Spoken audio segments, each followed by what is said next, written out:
First, just want to thank everyone for coming out. We didn't know what size crowd to expect. I know it's a little rainy, but what a fantastic turnout. My name is Peter Light. I'm the Superintendent of Schools here in Acton-Boxborough. My pleasure to welcome you. The fact that this many people turned out on a day where, we're really focusing on how do we coordinate and provide support to all of our families here in our community, but with a real particular emphasis on how are we welcoming and really embracing and, upholding, our multilingual families and, the richness that people coming from all over the world bring to our schools and community is really just a fantastic step forward for us as a school district, and I couldn't be more proud to get to kick off this program. We are very fortunate, and I want to thank, Senator Eldridge, Representative Sena, and Cataldo for coming because, this, took a lot of work from many, many hands to get going. I'm going to turn this over to some of our students and community members just to say hello, and so they'll introduce themselves and then they'll welcome you. So thank you for coming.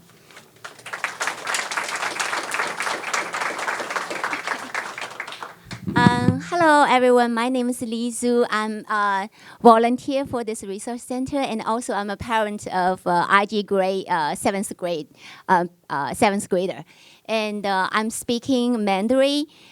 So welcome, 欢迎来到Acton-Boxborough 资源中心，谢谢。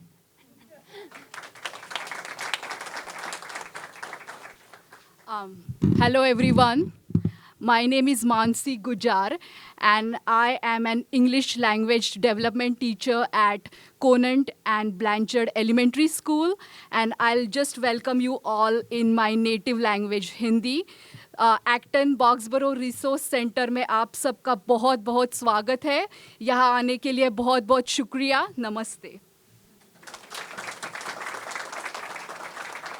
Hello, everyone. I'm Jennifer Faber. I'm the Director for Diversity, Equity, and Inclusion here at Acton-Boxborough. I'll be welcoming you in Spanish, which is my first language. Hola y bienvenidos. Hi, everyone. I'm Gabby Ainella. I am the Office Administrator at McCarthy Town Elementary School, Acton resident, AB parent. I'm going to welcome you in Portuguese. Sejam bem-vindos. Uma boa tarde.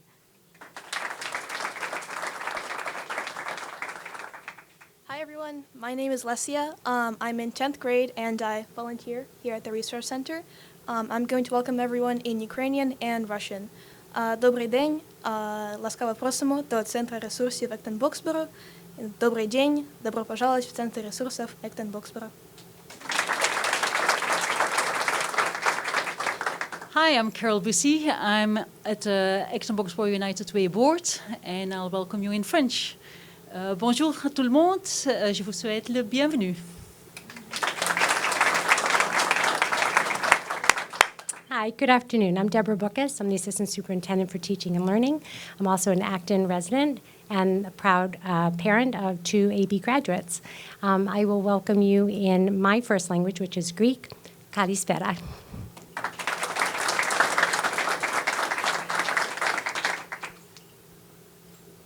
So thank you all. Unfortunately, I'm not welcoming you in actually one of my first 2 languages, which was Spanish. Believe it or not, I actually started school in Panama. And when we were, when I probably was about 7, we moved back to the United States, and I had actually grown up bilingual. I translated for my parents while we were in Panama. I was in a full Spanish classroom, and when we moved back, I was actually the product of a system that didn't welcome people who spoke multiple languages. And so the environment was such that I quickly forgot all of my Spanish. And so now my only language is English, which is, really unfortunate. And what I hope we start and we continue on, really a tradition that has started, and I can't give our multilingual educators enough credit for the work that they do, but we really need to embrace as a community the idea that people don't have to shed their identity in order to come here and really be a rich and vibrant member of this community. We want to make sure that for our students and our families, as we welcome people into Acton or Boxborough, we welcome all of them and that they feel like they can be their whole selves when they come here and not have to feel like they're fitting into a different culture. And I think that's a lot of work. And it's something that we're certainly on the journey of as a school district. We haven't arrived there. But I really hope that by laying our stake in the ground with this idea of creating a resource center, partnering with United Way as a critical element, and really embracing our multilingual families from the moment they enter our community and our schools, we lay a new foundation for how we want to move forward with that. So, this is a center that's designed to help everyone in the community, and it's really designed, though, to center the needs of our multilingual families and welcome them in a way that feels authentic and rich. So I'm just so pleased to be able to do that. I'm going to quickly turn it over to our Director for Diversity, Equity, and Inclusion, Jennifer Faber. Jennifer has just been really, from the district perspective, the tip of the spear on this project. She has done so much to go out to Framingham, to Lynn, to visit those communities where they have established centers similar to this, and bring those ideas back, think about how we grow the partnership. She has been out procuring washers and dryers. She'll do anything that it takes, but I'm just so thrilled that she joined us last year as our Director for Diversity, Equity, and Inclusion. But I'd like to introduce to the podium Jennifer Faber to say a few words. And I can't find you, Jen, but I know you're around. Oh, there you are, right to my left. I was looking out in the crowd, and there you were. You didn't see the pink. Yeah, I didn't see pink today. Yeah, you didn't see pink. All right. Thank you, Peter. So when Peter presented this idea about a year ago, I was fairly new in this role, and I happily agreed. Job security, absolutely, I will do this. Not knowing what was ahead of us. And if he would ask me to do it again, I would do it. Happily do it again, just don't ask me tomorrow, Peter, to do it. But I do want to thank Peter for being a visionary and really a co-conspirator in amazing and impactful work that happens in our community. So he deserves a round of applause. So there are a lot of people who behind the scenes, they're quiet contributors, do not want to get a thanks, but they're going to get a thanks today because they deserve it. Debbie Sy, Julie Lalumiere, Guy Duchanek, who are partners in this work. For those of you who don't know me, I like checklists. There was a lot of punch lists that were sent out to a lot of people, and they happily did that. They did it with great patience, great energy, and great heart. So thank you. Mark Hamill, who's not here right now, he's our facilities director. He joined the team just a few months ago. He also did not know what he was stepping into. But he jumped in immediately, always wanting to make the space even better than what we had planned for.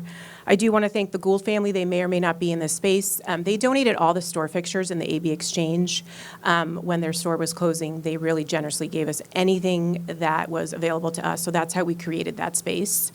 Framingham Public Schools, they have consistently been a thought partner. They were here earlier as well, and I want to thank them. So finally, I want to share a personal connection with the Resource Center, and that's my why for this space.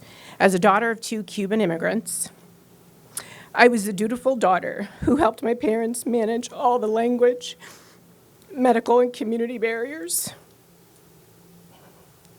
to prevent them from being unwelcome and a bother to others. I'll get it together. Give me a second. All right, I'm back. And I know that my family would have benefited from this space because the barriers are not just going to be broken, they're going to be shattered. So it's an honor to know that those that enter this space, now whether new to this country or new to AB or have been here for a while, will know that they belong and that they're seen and that they feel a sense of safety. Thank you. Gracias.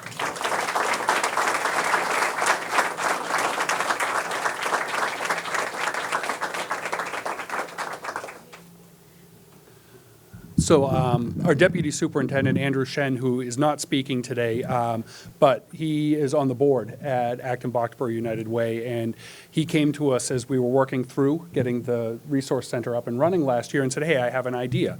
What about the idea of talking with United Way about a possible partnership? And, it really is something, we reached out to Katie Neville, and Andrew facilitated that meeting. And, from the first moment we met, we realized this was the right fit. Acton-Boxborough United Way has so well served this community for many, many years and has established connections throughout the community. They're trusted by families all throughout the community. And when the idea of creating a school and community partnership presented itself, it was just such, an awesome experience. And so I want to welcome Katie to be able to say a few words on behalf of United Way, but just thank you to all of the United Way, staff and volunteers who have done so much to get this up and running. So thanks, Katie.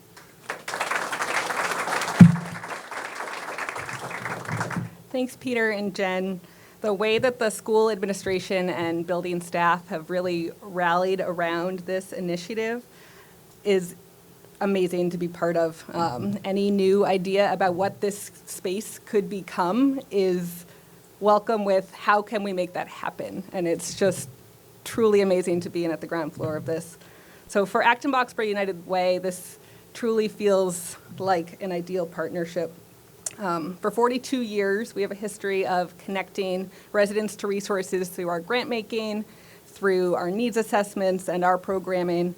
And so to be able to bring the dozens of amazing organizations already serving the community together to help connect the dots for residents, giving them the foundation that they need to be able to thrive and really feel that sense of belonging that Jen was talking about, is something that we are so thrilled to be part of. I want to thank my board of directors Andrew had a great idea. We got the group together and there were no naysayers in the room. Everyone saw the vision and has been with us every step of the way. Most of them are here in this room, which I think speaks to the buy-in. And then the incredible team at Acton Boxborough United Way. Maureen Ryan Friend is our volunteer coordinator. She had no idea what she was getting into. So if anyone wants to volunteer here, she's looking for hands. It's a great thing to be a part of. We're looking for multilingual families, obviously, but anyone who has a passion for connecting people to resources, we would love for you to join us in being part of this. So find Maureen, find me, grab a flyer. We'd love to bring you in. Also, I'd love to thank Laura and Wendy, who are our town community service coordinators. They do so much for the families in this town, and so for us to be part of that web of connection with them, they've been great brain melds, and we look forward to growing and evolving how we all work together. So a huge thanks to the town and town staff from both towns who are here today. And with that, I'll just say thank you again and hand it back to Peter.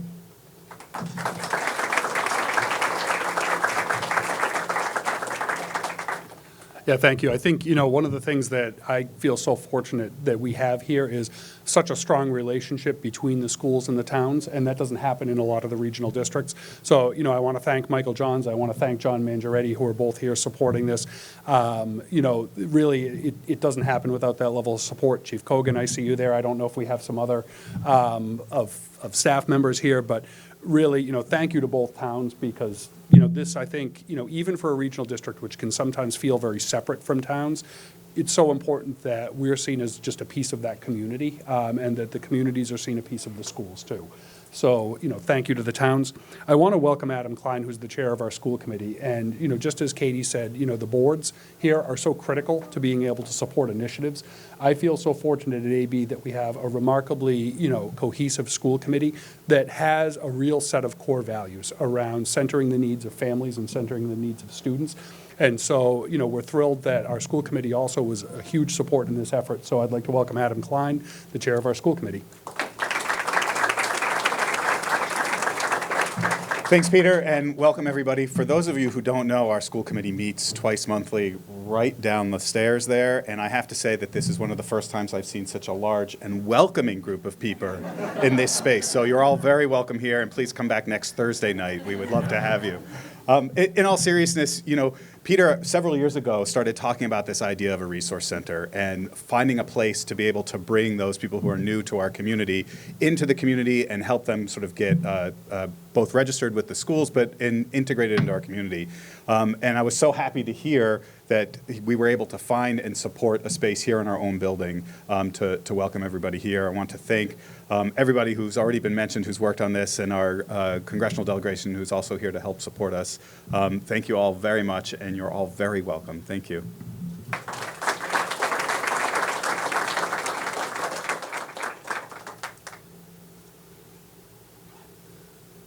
we would certainly also not be in the place we're in as a school district if we also didn't have significant support at the State House. So I would like to welcome our representatives and senator to say a few words as well. So if you'd please welcome Representative Danilo Sena to the podium to say a few words. You're up first. Usually the order comes from the Senate. The senator goes first, but anyhow. I remember when I moved here, I was 14 years old, and R.J. Gray was my first school. And it brings me a lot of memories because I was sharing with Kate I saw one of the rooms here where there's so many clothes for shopping. And I was sharing with Kate how I think one of my teachers noticed I was coming to school with the same clothes over and over again. And she literally brought me clothes from her sons and said, Dan, they're not using this anymore. And I still have those clothes until today. And I kept some just as a reminder of what immigrants and families can go through. And I know language is another barrier to services and resources. And for a family or for a student to succeed, that family needs to be growing. That prosperity needs to shine in that family. And if we don't have prosperity, we don't have education, we don't have health care. And I think we really need to make sure that we're providing all the services and resources to them. I'm really honored to be here as your state representative, advocating for families and removing those language barriers as much as we can. And I was at the State House today, and Governor Healy signed an executive order to really expand language access across the entire state and executive office. So that really shines a light as to why we're here today. And I want to thank everyone, United Way, Senator Eldridge for securing the earmarks for this renovation. So thank you.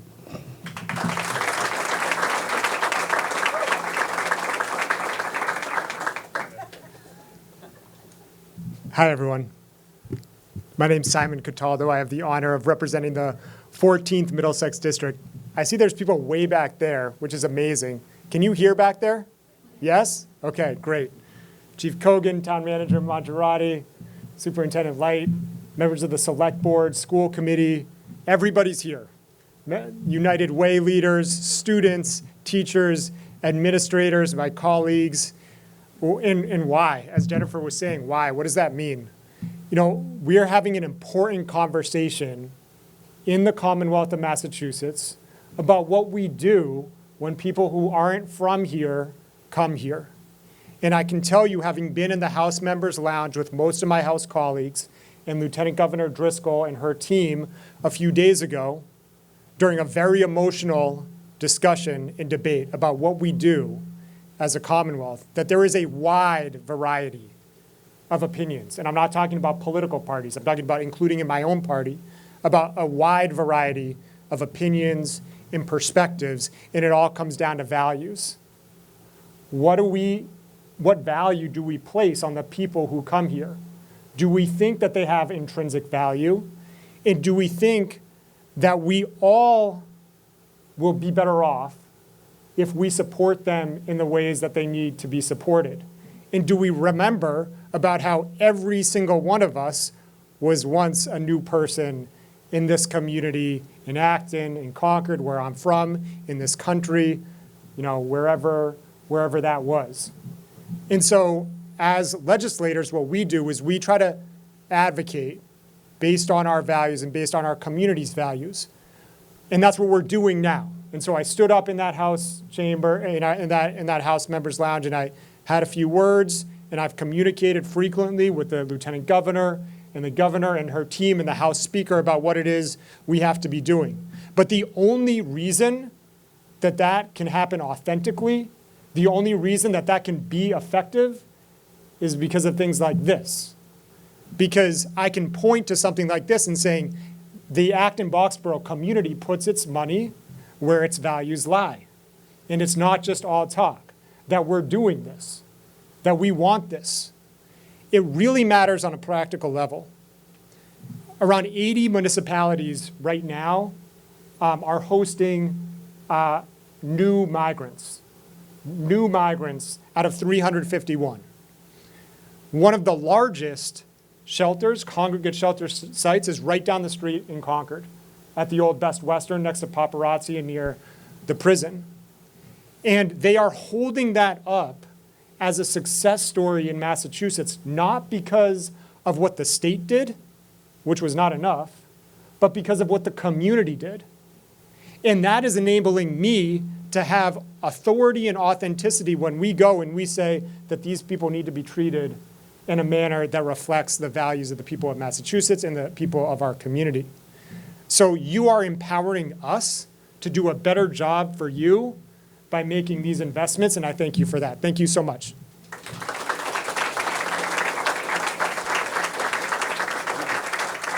Come on up. So, Representative saying I understand protocol, but, quite honestly, Senator Eldridge brought the biggest check. So we figured he deserved to get the last word, too. We went to, Senator Eldridge and his staff last year with just kind of crazy idea of, hey, why don't you give us $100,000? We might have asked for more, but I don't remember. That's okay. It might have been 150, but that's okay.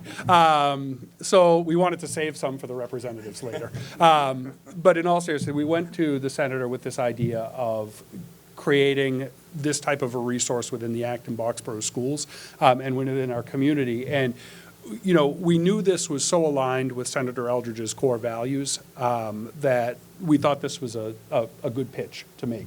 And despite, a lot of challenges, especially at the end of a state budget that really had some bumps in the road toward the end of the budget with revenue projections coming down, Senator Eldridge secured for us a $100,000 earmark to be able to make this happen, $100,000.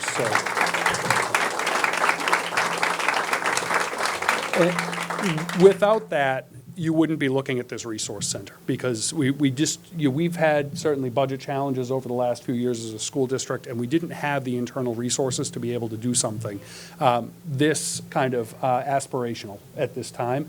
And so I just can't thank Senator Eldridge enough and his staff for securing this money for our community to be able to do this for our families and for our students.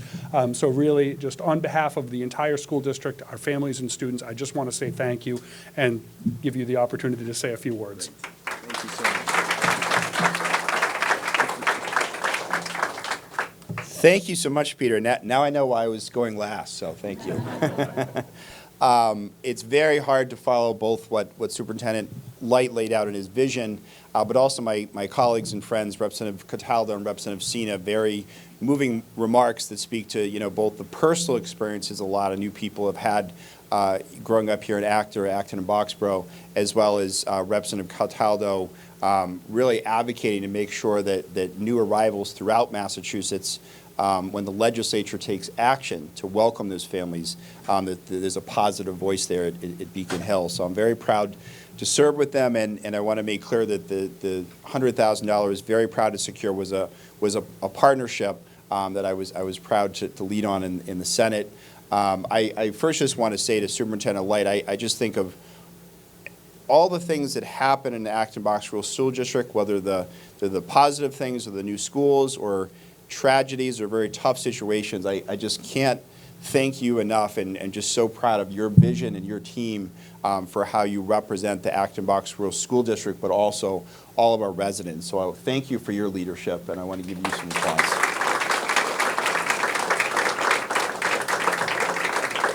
So I know having the chance to talk to Peter, really getting a full sense of how much more diverse the Acton-Boxborough School District is. As probably most of you know, I grew up here in Acton. It was not a particularly diverse school district when I graduated here and growing up in Acton.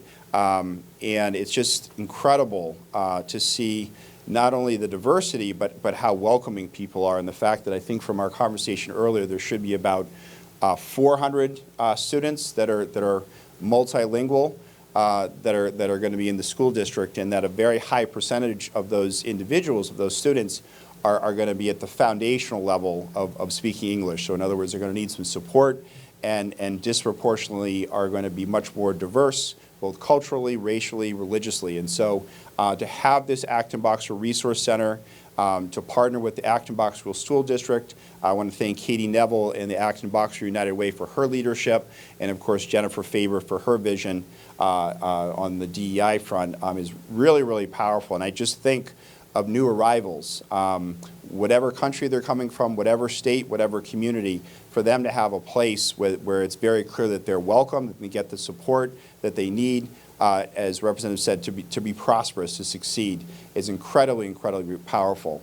And it does send a statement, as Representative Cataldo said, that as some of our colleagues, some of, sadly, our constituents, for me in other parts of my district, that are pushing back a little on new arrivals being placed in hotels in some of my other communities, it's so powerful that to have this resource center and send a message to Acton-Boxborough is truly a welcoming place. So thank you to the teachers, to the staff, to the volunteers who are involved with this, as well as the towns of Acton and Boxborough. And I do have a citation here, and I'm thinking I should present it to Jennifer. So Jennifer, do you want to come up here for me to present? It's a good citation, yes, I know. A lot of people ask that. So this is from the State Senate, and it says, "Be it hereby known, the Massachusetts Senate hereby extends its congratulations to the Acton-Boxborough Regional School District in recognition of the momentous occasion of the grand opening of the AB Resource Center. Be it further known that the Massachusetts Senate extends its best wishes for continued success," and it's signed by Senate President Spoka and Jamie Eldridge. So congratulations and thank you.